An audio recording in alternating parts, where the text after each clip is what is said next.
Hello friends, આરતીસ કિચનમાં તમારું બધાનું સ્વાગત છે. આજે આપણે ઉત્તપમની રેસીપી જોવાની છે. તો સૌપ્રથમ આપણે તેના માટેની બધી સામગ્રીઓ જોઈ લઈએ. ફાઇન ચોપ કરેલું લસણ છે, મરચાં છે 3 નંગ નાના, મીડિયમ સાઇઝનું એક ટમેટું મેં કાપી લીધેલું છે, નાની મીડિયમ સાઇઝની એક ડુંગળી છે, થોડીક કોબી લીધેલી છે અને નાનો એવો ટુકડો ગાજરનો કાપી લીધેલો છે અમે. પછી ત્યારબાદ તેના માટે મીઠું, ચાટ મસાલો, મરચું અને ઉત્તપમ માટેનું ખીરું અને તેને માટે તેલ લીધેલું છે.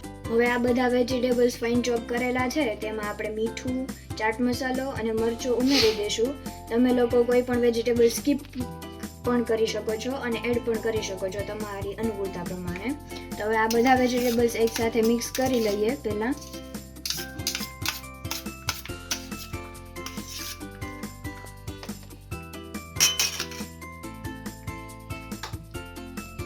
તેમાં આપણે સ્વાદ અનુસાર મીઠું,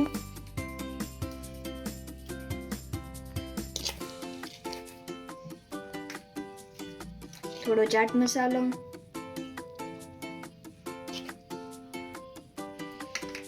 અને થોડું મરચું લઈ લઈશું.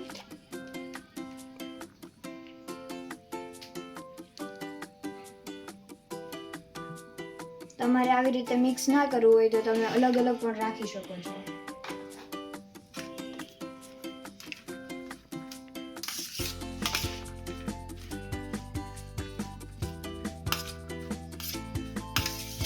હવે આ બધા આપણે મેં જે વેજીટેબલ્સમાં મેં બધો મસાલો મિક્સ કરી લીધો છે અને હવે પહેલાં આપણે ખીરામાં મેં જીરું એડ કરી અને સરસ રીતે તેને હલાવી લઈશું.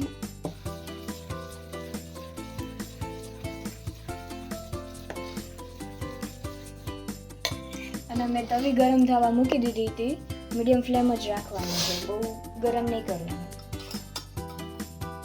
થોડું તેલ મૂકી અને આપણે ખીરું પાથરી દેવાનું છે.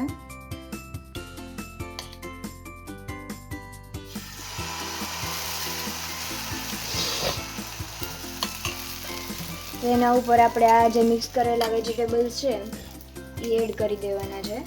સરસ રીતે સ્પ્રિંકલ કરી દેવાના.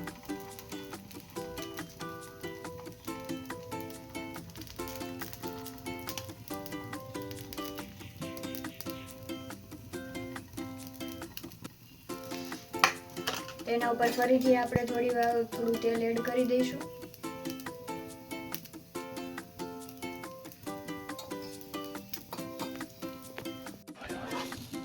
જોઈ શકો છો મિત્રો, હવે આપણો સરસ તૈયાર થઈ ગયો છે. હવે તેને આપણે બીજી બાજુ પલટાવી લઈએ.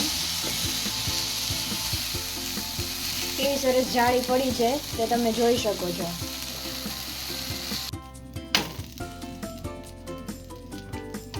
જોઈ શકો છો મિત્રો, આપણો ઉત્તપમ થઈ ગયો છે અને આપણે હવે સર્વિંગ પ્લેટમાં લઈ લઈશું